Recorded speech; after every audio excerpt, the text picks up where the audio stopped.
this show, took a picture of myself wearing this shirt I have that just reads free, free, free. That's how I feel, free. It's more important now than ever. I'm going to stand on these stages and I'm going to say all the things that we say all the time on the show to send a message that we will not be silenced by an assassin's bullet, by a heckler's veto, by a left-wing woke professor, or anyone who tries to silence us from saying what we really believe. Hello, beautiful people. Oh, it's so good to be with you. I love you. Oh my gosh, I love you guys so much. Thank you for standing out in the rain and the kind of cold for California weather to come and be with me. Sit down, sit down. We love you. Oh my gosh. Let me tell you something. Everybody's been asking me, like, so how are you feeling on the tour? Like, how's it going? And I keep saying the same thing. I'm enjoying it so much more than I even thought I would.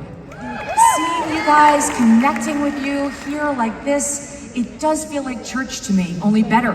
We would have taken Charlie anywhere, of course, and he said, I'd love to come to Bakersfield.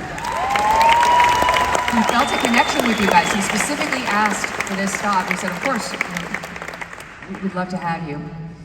And as you know, we wound up booking Erica Kirk, who's gonna come on Saturday because she needs to be by her babes. So we're gonna interview her in Glendale. But I can't help, like every second since we landed in Bakersfield, thinking about Charlie. I know, yes, he's here. That's right, he's here. And Jake Whitman, who's our great producer, he puts together these amazing, like, long montages for us. Like, he did the With Love, Megyn. He did our trips to space. He's a very talented producer.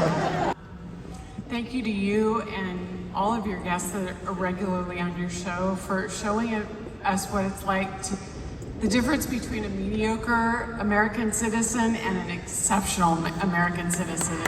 You are that by far. I wanted to give you a hypothetical.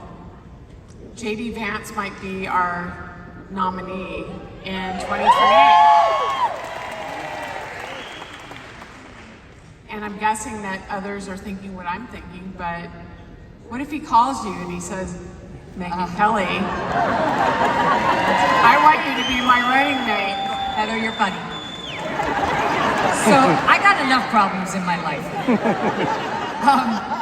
I'll tell you, I always joke that I see myself more like the Queen of England. In that, you know how like all these prime ministers, they came and they went.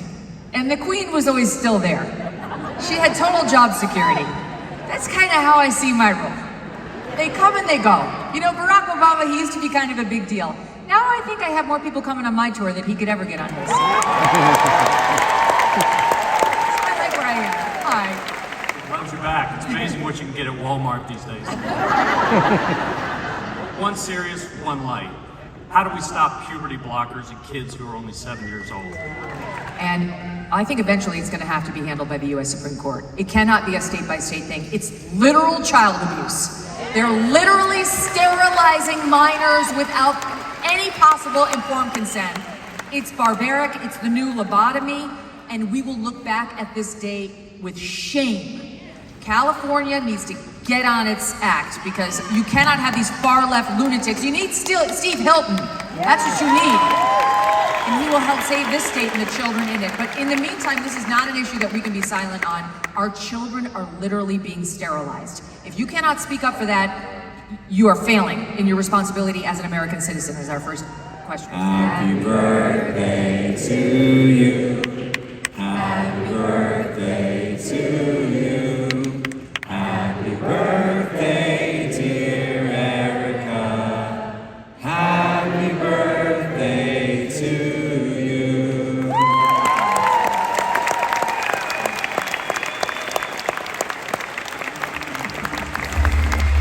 Jack Posobiec, everybody.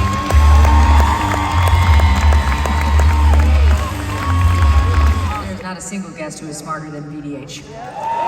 You know he's a professor at Stanford University. It's amazing they still have him. I went to public school, as you know. And he's been educating us all ever since. He is beloved by Donald Trump, and I think by all of us. Take a look at VDH. But I've always preferred Bakersfield to Fresno. Oh! And there it is. Victor, let me pick up with you where I left off. How does it feel to be back out here in front of the masses and feel all the love?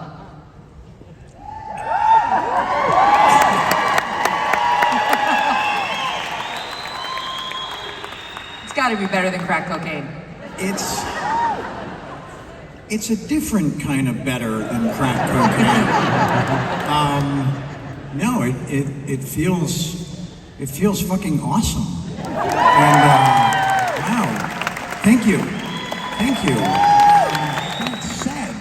That said, it's still interesting to now, you know, see some of the stuff that's going on that I think a lot of us are concerned with. Are a little what's bothering you? Like a lot of the infighting, like, you know, like a lot of the stuff that just doesn't feel unifying in a time when there's so much at stake. Yeah. There is so much at stake.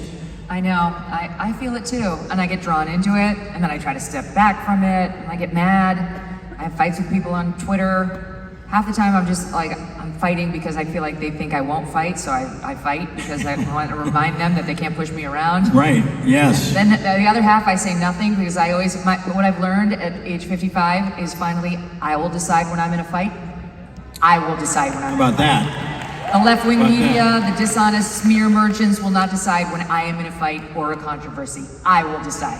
Well, listen, we're rooting for you. We love you. Thank you. We're really grateful to you. Thank you so much for being here. Thank you for having me. I'm honored. Good luck with everything.